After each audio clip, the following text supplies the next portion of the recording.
Welcome back. Welcome back to From the Shed End. Welcome back to the channel. Welcome back to the channel. As always, please make sure you subscribe to From the Shed End if you haven't done so already. And if you're new, welcome. If you're old, welcome back.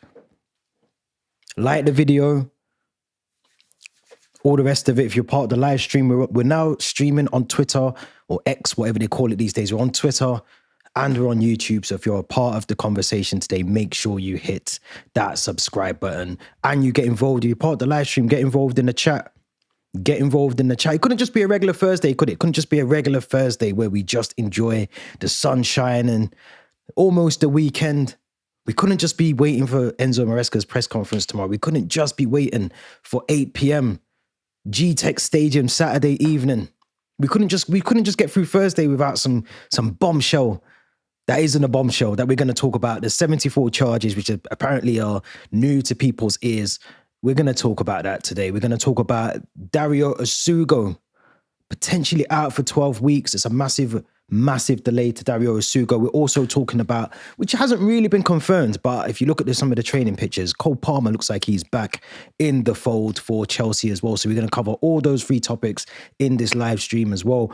As I said, if you're part of the live stream, if you're on Twitter, if you're on YouTube, make sure you get involved in the conversation, the discussion. Let us know your thoughts. But we've got to start with the one thing, one place only. That's the 74 charges. We got to start with the 74 charges because the statements come out and we're going to try and dissect this in a very sort of constructive way today. I don't want it to be me just shouting because I feel like just shouting at the camera and shouting at everyone who's listening to this, but let's do it constructively. So club statement came out 2 hours ago. It says here that Chelsea FC are pleased to confirm that there is engagement with the FA concerning matters that was self-reported by the club is now reaching a conclusion. He goes on to say that the club's ownership group completed its purchase of the club on the 30th of May 2022. During a thorough due diligence process prior to completion of the purchase, the ownership group became aware of potentially incomplete financial reporting concerns, historical transactions, and other potential breaches of FA rules. Immediately upon the completion of the purchase, the club self-reported these matters to all relevant regulators, including the FA. The club has demonstrated unprecedented transparency during this process, including by giving comprehensive access to the club's files and historical data. We will continue to work collaboratively with the FA to conclude this matter as swiftly as possible. We wish to place on record our gratitude to the FA for their engagement with the club on this complex case, the focus of which has been on matters that took place over a decade ago. Now, for some of you that maybe have been under a rock, and that's possible. That's possible. A lot's happened. That has happened. This is not new. This is not news. This is something that has been around. And we knew about this when Roman Abramovich was here. So this is not news. This is not news. This is just basically almost confirming that we're at the end of what we know we're at the end of. So I don't understand why there's all this sudden outrage or other fans are calling for fines and bans. We won't get fined or banned. We won't get fined or banned. It's not going to happen. It's not going to happen. It won't happen. There's a little bit more here being reported by Ben Jacobs.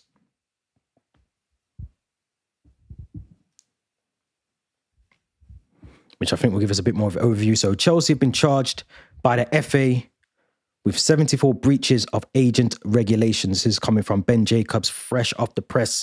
So this relates primarily to the period of 2010, 2011, and also 2015, 2016 under Roman Abramovich, with the Blues given until September 19th to answer. All charges are historical, self-reported by Chelsea during the due diligence before Clearlake Bowley officially took charge. It does go on to say in here as well, some of the potential players. So it says here, some of the signings, including Eden Hazard, Samuel Eto'o, and Willian, potentially will be those that are involved in some of these ongoing deals that have breached whatever the the punishments will be, or whatever the sanctions are within the FA. Now, it does go on to say punishments can range from fines to settlements to sporting sanctions, including point deductions or transfer bans. I'm going to be so honest, because I don't really feel like I need to sugarcoat what I'm going to say, but Manchester City have 115 flipping charges that are still outstanding. And I think we're going into the third year and they still haven't sorted them out. They still haven't sorted them out, which for me is bonkers. It's bonkers. It's absolute bonkers. We know this. We know this. We don't need to be told this, but we know this. And I want to read a bit more before I get into something else. So the actual charge itself, let's get into that, because it says here, this is regulations J1, C2, A2, and A3. Now, this is around undisclosed payments to agents, conflicts of interest. So that could be agents representing multiple parties without declaration, incomplete financial reports in transfers. It also could include the regulations A1 and B3, which is the third-party investments. So external entities influencing player deals or holding stakes in players, which could compromise club control or integrity as well. So there's a couple of things I want to unpick, first of all. The FA have a responsibility to do their due diligence. Part of their governance process surely has to be, before this club is even signed over, the government and the Premier League have to approve this sale. They couldn't have approved the sale without doing their due diligence, doing their research, understanding if there was any untowards going on at the club. That should have all been done before Todd Boehly and co. were able to sign the agreement to take the club on.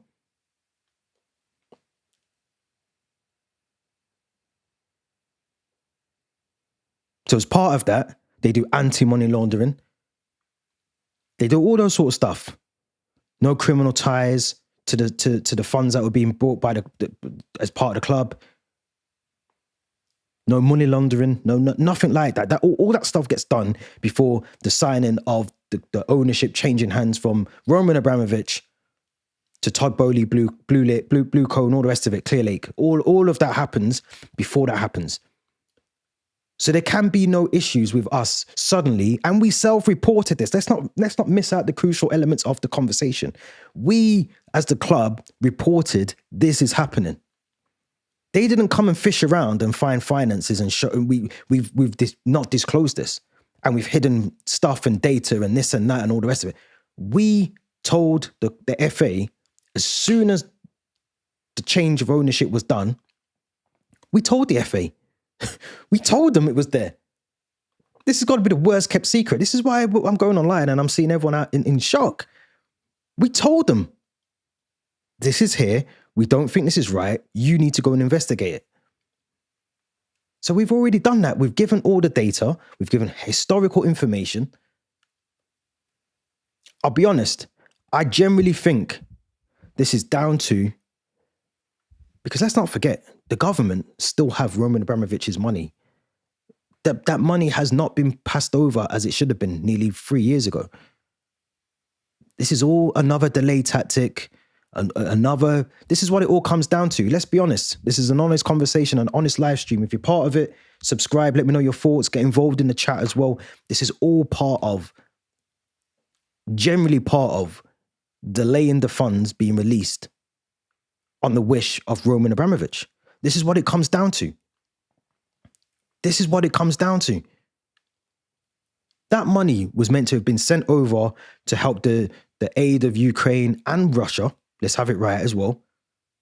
The sale of the Chelsea Football Club was there to do that.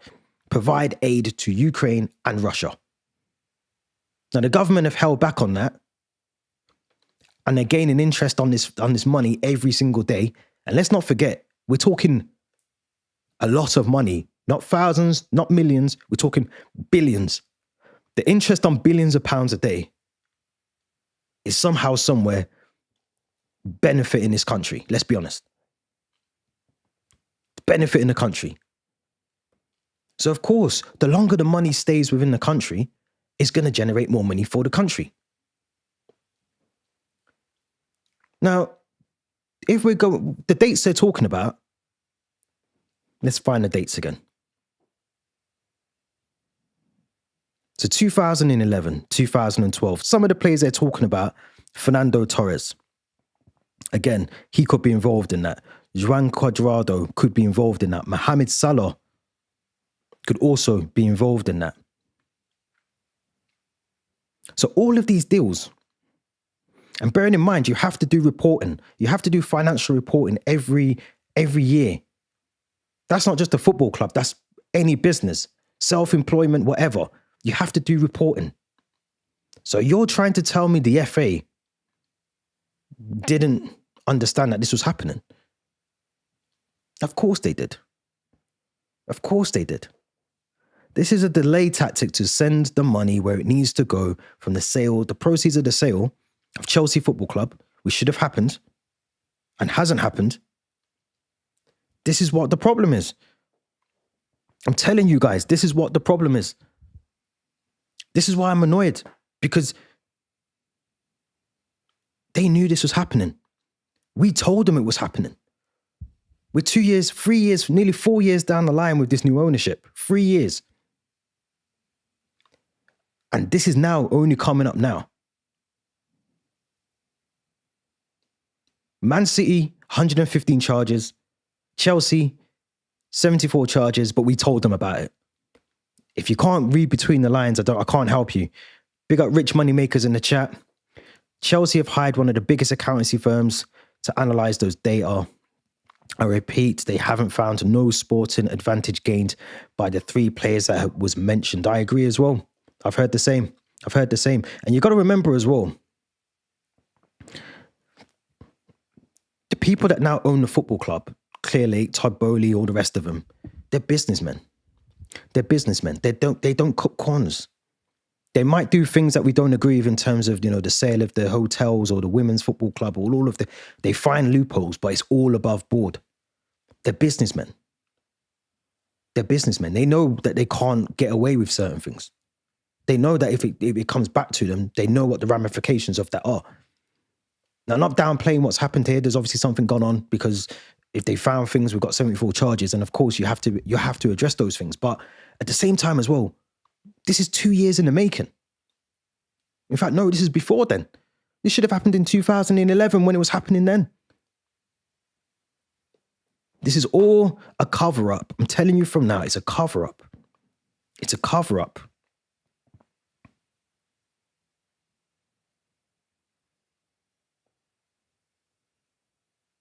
It's crazy. It's crazy. And I'm telling you from now, other clubs are doing this. This is not just a Chelsea thing. This is what I keep hearing. It's, Chelsea are the dodgiest club in the world. We're not. Let's go and put Liverpool's books on the table. Let's go and put Newcastle's books on the table. Let's go and put Barcelona's books on the table. I'm not condoning it. Again, I'm not saying that what we've done is correct or right or whatever. If things are not managed correctly and we're cutting corners and we're hiding agent fees and putting them in offshore accounts, then of course there has to be some form of punishment for that. But let's not make it into a thing that we've tried to mask this over and this is something new. We knew this was happening. And this is exactly why this ownership now have brought in one of the biggest accountancy firms to go through everything with a fine-tooth comb and understand what's gone on. Because they don't want the backlash of this.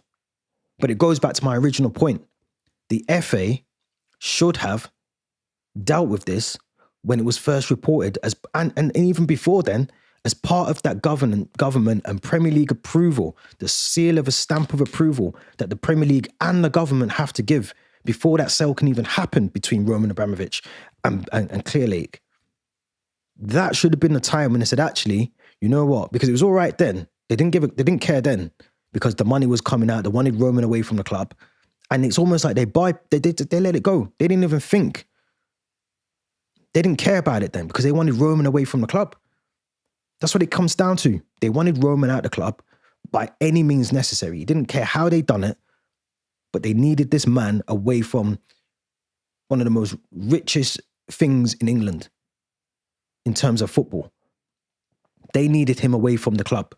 And they were going to do it by any means necessary. And they're still doing it now. They're still holding on to his money. They still haven't released the money. And now they're still bringing up stupid things from 2011 when they should have picked this up in 2022 before the ownership was changed over. And they haven't done that. It's crazy. It's mental. It's crazy. Absolutely crazy.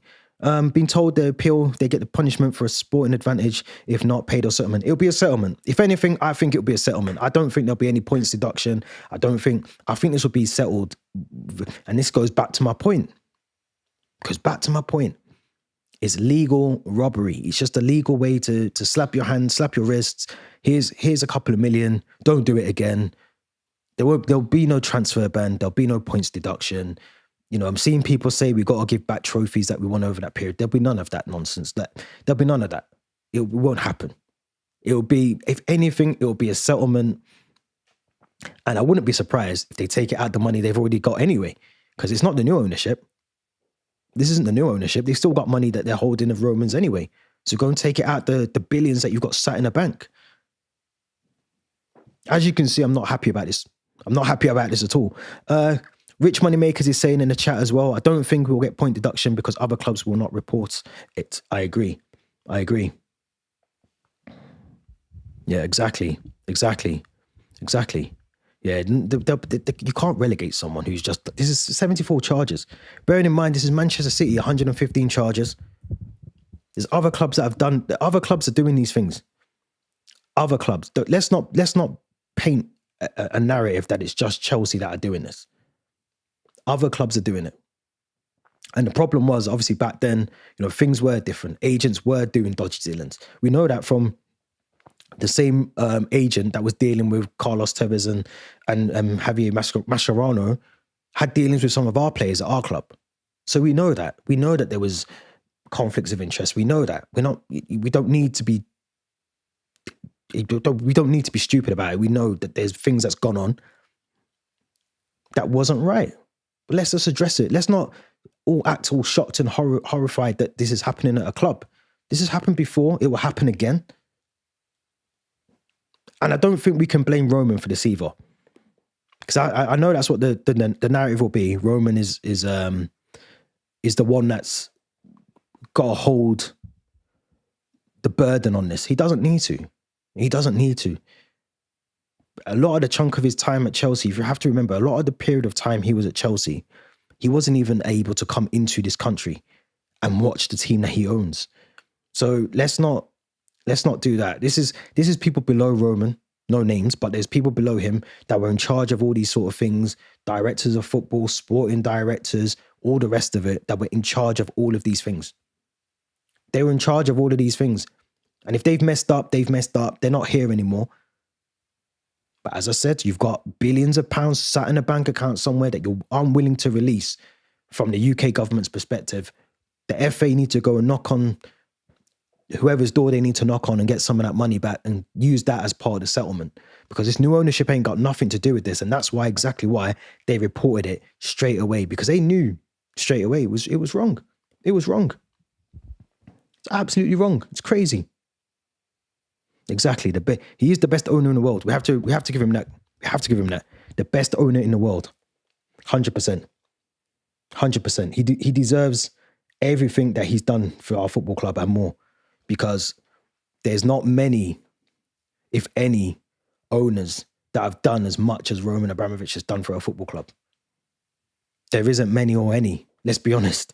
There isn't many or any. He turned us from a team that would win a trophy, one in how many seasons, to a team that was dominating the Premier League back to back. Gave us our first Champions League. Gave us our first Club World Cup. So we have to remember, this is the man that gave us everything. There's more good of Roman Abramovich than there is bad. That's just being honest. Is he squeaky clean? 100% not. 100% not. He's not gone down the right path every time. But in terms of what he's done for a football club and what he's done for us as Chelsea fans, we can't knock him and we shouldn't criticize him. And let's be honest, who would you have back now? Would you have Roman here at this football club, or would you have Clear Lake and Todd Bowley? I know which one I'm picking.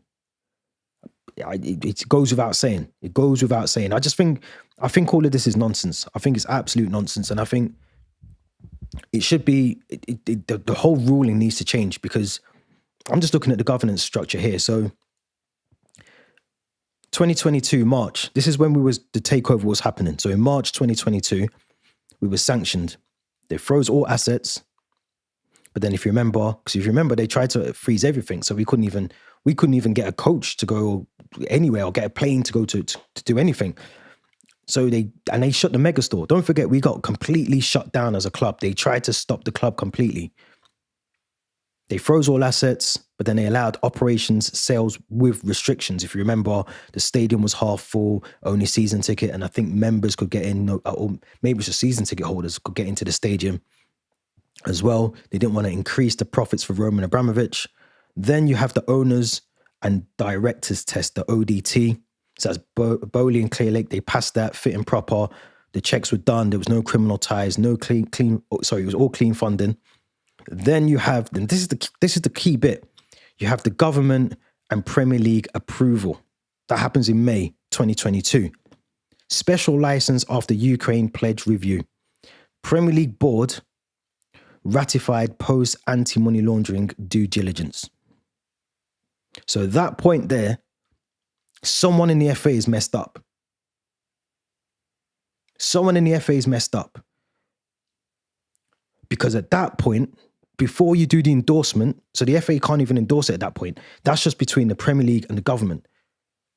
But someone's messed up, because at that point, they should have said, hold on a minute.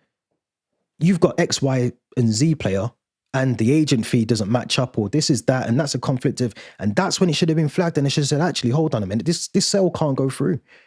We can't sell this club. But guess what they done? They said, actually, we'll bypass it for now. Don't worry about it. Don't worry about it. We'll deal with that later. We'll deal with that bit. No, don't worry about it. You just put the sale through. It's all right. We'll deal with that in 2025. And now here we are.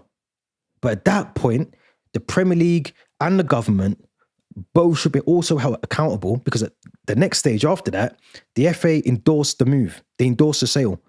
So joint oversight confirmed compliance and agent third-party rules, that they focus on the new ownership. So that's what happened. So just reading it here, they focused on the new owners, but they didn't do a historical audit. So if you don't do a historical audit, of course, you're not going to find all this nonsense that is now come up. It's crazy. It's crazy. Someone somewhere's dropped the ball. There are reports today that we might add Sterling on the A list if we get past the Champions League phase. The next season, we sell or loan Sterling to make room for us to sign other players. We'll get back to that in a minute. Let's get back to that comment in a second. I'm still on my Roman talk. But yeah, we'll get onto that. So here's another thing. So there's been no release of the 2.5 billion sale proceeds. They currently remain frozen in a UK account for Ukraine aid. That was after Abramovich's pledge. June 2025, there was threats of legal action for the delay. And currently, as it stands, the balance in the bank account, remember I told you this is in a UK bank account, possible now, the interest rate is probably about 5%. Okay, so quick maths will tell you that's about 2.9 billion pounds now currently in there. Bearing in mind it was 2.5 billion a couple of years ago. So it's showing you the trajectory of how much interest is going on. That's unconfirmed, by the way, but 2.8, 2.9 sounds about there for the current value of what will be in that account from the sale of Chelsea Football Club. You're talking about nearly £3 billion. Someone from the FA better go knock the door of whoever's got access to that bank account and say, listen, give me half a billion and we'll call it quits or whatever. Because this new ownership should not be getting any sort of slap on the wrist for this. This has nothing to do with them at all. Nothing to do with them at all. So yeah, let's see what comes of it. I think we've got up until the following week, next week, to deal with it, to respond to the charges. I generally think the settlement will be the thing. There'll be no point deduction. There'll be no relegation. There'll be no transfer ban, all the rest of it. It's just nonsense. It's absolute nonsense. But it's Chelsea. What do we expect? It's Chelsea. Let's get back to this rich money makers. You're saying that Raheem Sterling potentially could be part of the A-list if we get past the Champions League phase. I'm guessing you mean the league phase there, yeah? Champions League phase. And then next season we'll sell or loan Sterling to make room for us to sign another player. I'll be honest, I don't think he kicks another ball for us. I don't think Raheem Sterling kicks another ball for us. I'll be surprised. I'll be absolutely surprised. I don't see why we've gone out and signed certain players that we have. If that was the route we were going to take, is to add Sterling to the A-list team and put him in a Champions League squad, it defeats the object. It defeats the object. I think personally, Sterling will either continue to pay him for this season, which looks like likely now, unless he gets a move in January, which is very unlikely, unless a mad deal is done where we pay a proportion of his wages and then the other club pays the rest of it. I can't see that happening. I think Sterling will potentially get paid up next season. I think we'll terminate his contract at the end of the summer. But I do agree we should be playing him. I do agree we should be playing him because I think we're paying him £325,000 a week. £325,000 a week. I don't want him just kicking the football. I want him scoring goals and assisting for that. I'll be honest, but I just don't see that happening. I don't see him being part of the Champions League squad unless we pick up a mad injury, unless we get a big injury and, you know, two big injuries in on the left side of the attack or the right side of the attack. I can't see him even getting a sniff at football at Chelsea. And I wouldn't be surprised if we end up just saying, you know what, a year's passed, you haven't kicked a football, just get out. The problem with Sterling, he doesn't want to move. He doesn't want to move from London. You know, his family are there. He's set up an academy in London, a footballing academy for kids. So he doesn't want to move from there. Fulham can't afford the wages. West Ham can't afford the wages. He never worked out at Arsenal. They're not going to want him. Tottenham don't need him. Brentford won't afford his wages. He ain't going to drop down to the Championship and go and play for a QPR or, I don't know, another team elsewhere. But it's a shame. I said it the other week. It's a shame for Sterling because he is possibly got his last opportunity. This could be his, it's very unlikely this was going to happen anyway, but he had an opportunity to try and get into Thomas Tuchel's England World Cup squad. I've small hope for him.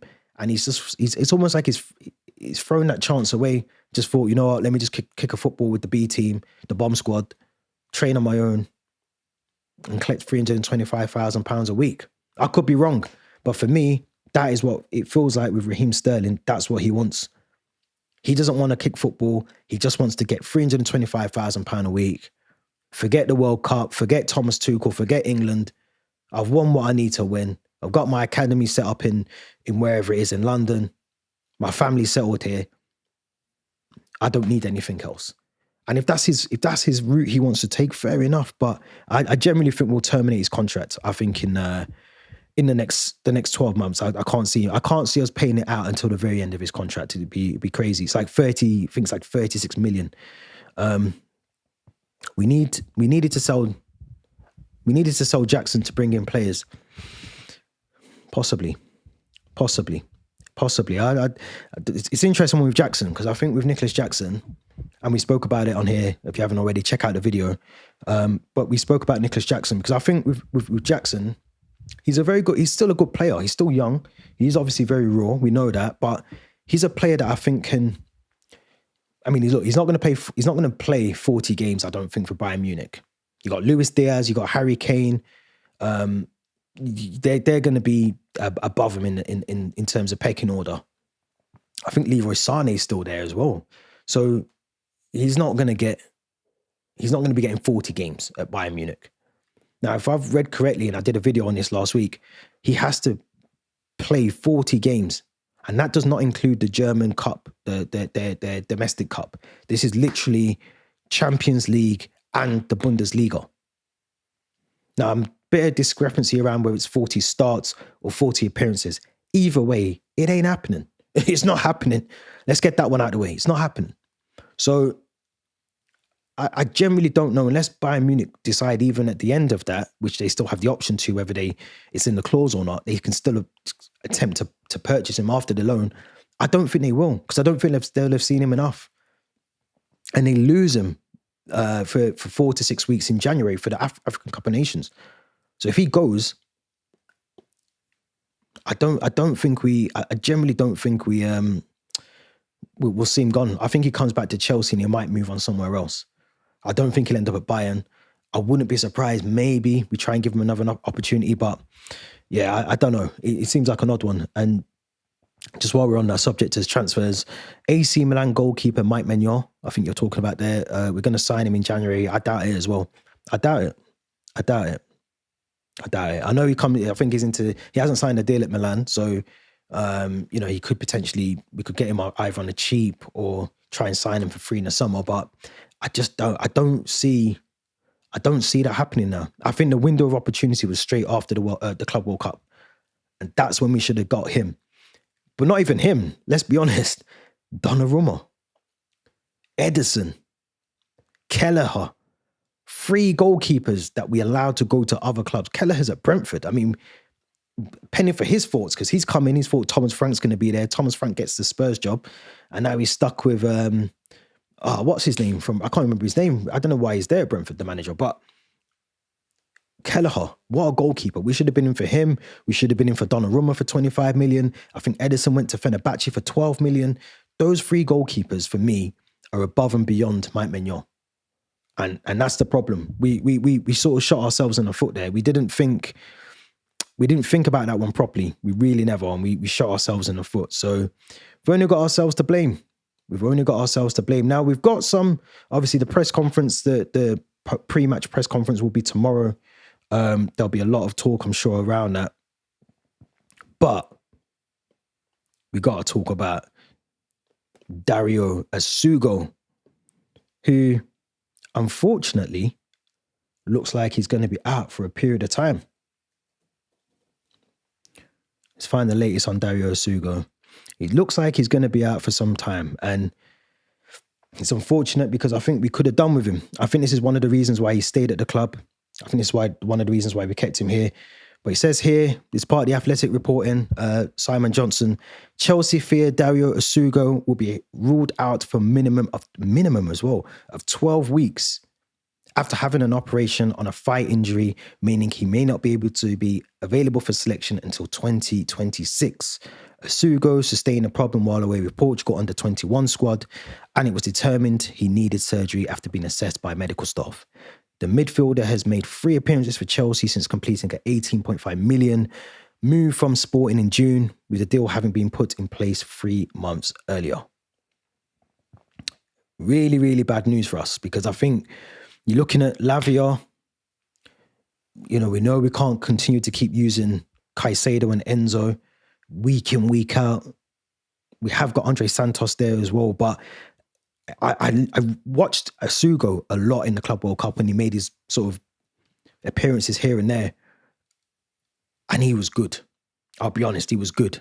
He was really good, actually. And it's a shame because, you want to see someone like him develop. You want to see whether he's got the levels, the capabilities of playing in the Premier League, in the Champions League for us. And for him to be ruled out for that long, that's a minimum. To have the surgery, you've then got to think about how long is it going to be before he starts kicking the ball in terms of getting his fitness back. You could be talking, January, February, even March before we actually see him show the levels. So for him, we might need to write this season off. We generally might need to write this season off for him, because I don't think, personally, for me, these injuries are crazy because we're seeing too many of them now. We're seeing so many big injuries over the last couple of years, and it's not like minor injuries where they're coming back after 3 or 4. These are like 12 weeks is half, almost, a big chunk of the season. To lose a player like him who looks like he's got good potential, like he looks so calm on the ball in the Club World Cup, understood his role, was able to play alongside Caicedo at times, Enzo at times, and he just looks comfortable. I remember saying it on here, he looked so comfortable on the ball, just knew what he was doing.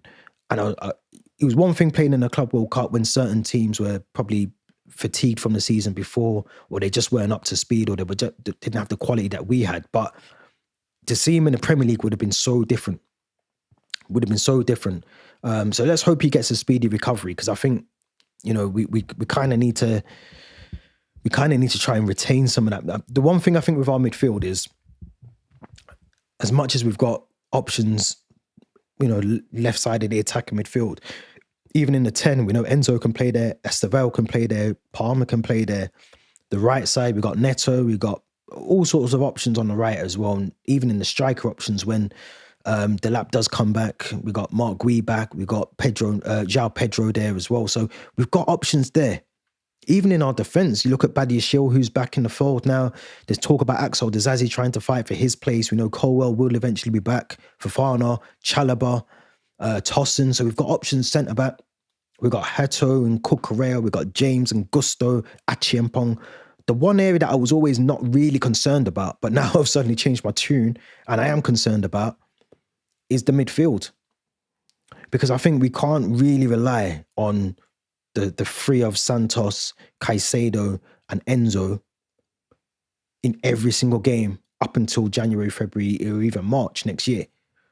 I think we need options. I think we needed someone like Essugo to just give us a bit of, respite in terms of certain games, maybe an FA Cup game, maybe a game that's just, you can kind of rest the player. It isn't as physical as maybe a Burnley game or one of those big games, a Liverpool game. You can rest them. But to lose him, I think is mad. I think to lose him at this early stage of the season is just, it's unfortunate for him. It's unfortunate for us. Let's hope he comes back, quick recovery. Because I think he would have been, I don't know what you guys think in the chat, but I think he would have been a brilliant, brilliant player for us. Like I said, he was good for the Club World Cup as well. Andre Santos learning a number 6 again. Yeah, he's got to. I think it's a shame for Santos as well. He hasn't really, not that he hasn't been given the opportunity, because he played, he's played football in the Club World Cup for us, and he was part of those 2 friendlies against Leverkusen and AC Milan. But after the back of the season that he had before he joined us at Strasbourg, you would have thought he would have been integrated a little bit more than he has been. And maybe that's because you've got 2 of the best in Enzo and Caicedo, but we're going to have to use him. We have to use Santos a lot more. My worry is if we lose Caicedo or Enzo to a big injury, it worries me. It worries me. Be like a knife through butter. If certain midfields will just run through us.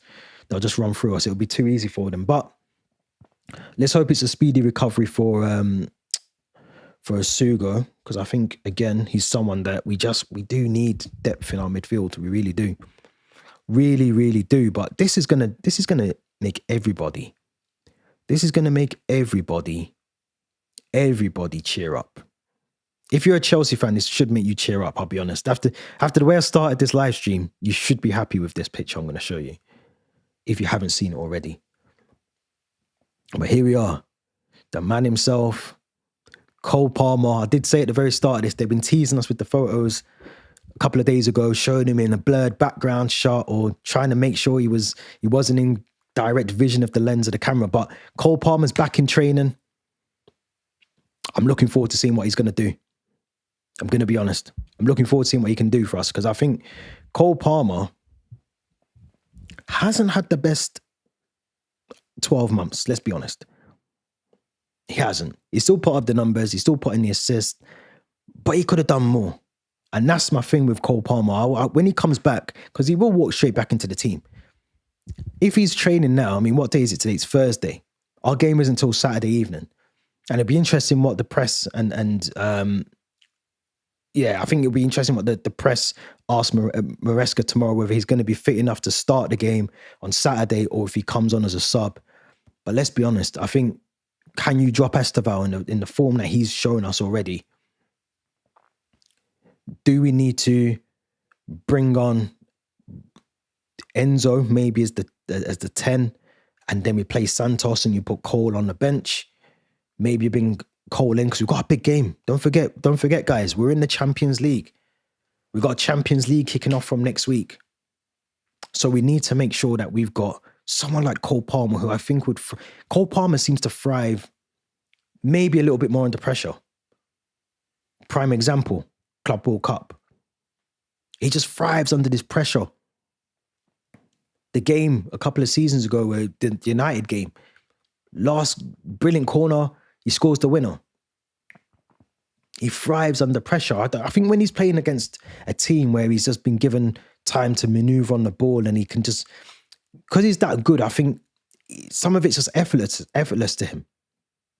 When he's under pressure, when he knows he's got to do something, I think that's when we see the best Cole Palmer. And I don't know if we're going to see that against Brentford. I don't think we'll see it against Brentford. I think he should come on 100%. Yeah, I think he should come on 100%. But I don't think, for me, I don't know if I'd start him. Let me know what you think in the chat. What do you guys think? Do you think Cole Palmer should start? Do you think he should be? Yeah, what do you think? Because I personally wouldn't start him. I wouldn't start him. I'd keep him out of the team. I wouldn't start him. I don't think I'd start Cole Palmer. I think he's got to come back in and just, let's not rush him. We don't need to. We've got enough cover with others there as well. So I think we don't need to rush him at all. I think we can integrate him back in. We've got is it Bayern Munich on Tuesday? When's the Bayern Munich game? Wednesday. We've got 8 o'clock on Saturday, and then we've got Bayern Munich 8 o'clock, Allianz Arena, Wednesday. Now for me, I'd give him 20 minutes on Saturday, and I'd give him the full start. The full start on the Wednesday against Bayern Munich. I think that's the more important game. I think we can do without him against Brentford. Is it Keith Andrew? Have I just made that up? I think his name just come back to me. Is it Keith Andrew that's at Brighton now? Let's have a look. Might have just made that up. But I feel like I'm right. Yeah, my memory's good. Keith Andrews is at Brentford. I think this is a completely different Brentford squad. We're going to talk about this in the podcast tomorrow as well. So make sure you tune in. If you're part of this live stream, tune in tomorrow for the podcast. We're going to talk about Brentford then in more detail. But I think this is a totally different Brentford team that we're playing against on Saturday than it is going to be on, previous occasions where we found it difficult at times and they've got the number up on us or we've drew. I think this is not a Thomas Frank. They've lost Mbumo, they've lost Wissa, they've lost 2 of their key players that were very crucial for them. I think we can do without Cole Palmer. I really do on Saturday. I think that for me, the thing that we have to focus on and keep our eye on now is the Champions League. Because I said a couple of weeks ago, you don't have to top the Champions League to win it, but you have to definitely qualify automatically and not go into those knockout stages. Let's get through. Let's get into the top 8 and then let's get through automatically. We need someone like Cole Palmer in those sort of games. Not against Brentford, in my opinion. Give him 20 minutes, 100%, but Wednesday's game's 100% more important for me. Rich Moneymakers in the chat is saying the coach should have disagreements with the sporting directors, but the coach is happy with Tosun and Trevor Chalobah. The coach then wanted Chalobah, not a kid. That kid was sent back, Sarr. And then it's put here that Winstanley wanted Sarr to take over Trevor Chalobah, but the coach didn't think Sarr was ready. That's fair enough. I think Trevor Chalobah, I think a lot of other fans, I think Trevor Chalobah's overlooked, maybe not by fans, but definitely pundits. We talk about Mark Gui, we talk about Dan Burn, we talk about all these other centre-backs, but Trevor Chalobah is probably up there as if not one of the better English defenders that we've got. He's actually a decent, calm, on-the-ball defender. I think he gets overlooked a lot by other fans. Not by Chelsea fans, but definitely other fans definitely overlook him. And I can see why the manager, it's very evidently clear why Trevor Chalobah's here. I think even if Levi Colwill hadn't got his injury, I think Trevor Chalobah would have had to have stayed in this club. I think it's promising that Anslimino's gone on loan to Dortmund. I think that's a really good move for him. I do hope, because I did hear a lot of talk about Dortmund are already trying to eye up a way that they can sign him permanently. But I generally think Trevor Chalobah, I still got question marks about Levi Colwill, if I'm being honest. But I think Trevor Chalobah is definitely, for me, someone that could go on to be one of the best Chelsea defenders. Not definitely below JT, below Cahill and all that, but he's definitely up there. because people say to me all the time, but he makes loads of mistakes. And I'm like, but how and where? For me, Trevor Chalobah is one of the most composed centre-backs we've ever had at the football club. Maybe I'm talking nonsense, but for me, I think he's one of the best composed, calm defenders on the pitch. And I put a lot of that down to Thiago Silva. I think when you play alongside someone like Thiago Silva, you learn so much. You must learn so much day to day at Cobham, in the matches, just being around him, understanding his thought process and how you can adapt it to your game, all of those things. All of those things. And I think that's where we've seen this. And I think it was so good for him to go on loan to Crystal Palace as well. Because sometimes to become better, you have to come out of your comfort zone. You have to get out of your comfort zone and be elsewhere and be completely different. And for me, Trevor Chalobah, he's one of the best English centre-backs that we currently have. He should actually be in that World Cup squad. He should be in that World Cup squad. Maybe I'm biased, actually. Maybe I'm biased, but for me, yeah, he's got to be in there. Yeah, I think this as well. I think we spoke about Mark Gui last week, but I think Mark Gui's got a role to play. I think we know that now. We've obviously Delap been out for some time as well. I think it could be up to 6 to 8 weeks. So we're talking again about a November return for Delap. We've got João Pedro, but I think Mark Gui has to play a role now. And another thing as well, even when Delap's back come the end of the season, because I found out a good point the other day. I found out that we can't obviously loan him out in January. Mark Gui has to stay here now to the end of the season due to the fact he's signed for 2 different clubs. So he can't go out for a third time. So Mark Gui's here for the season. Let's utilize him. Let's make him actually work. Let's see what he can do. He's never really been given an opportunity.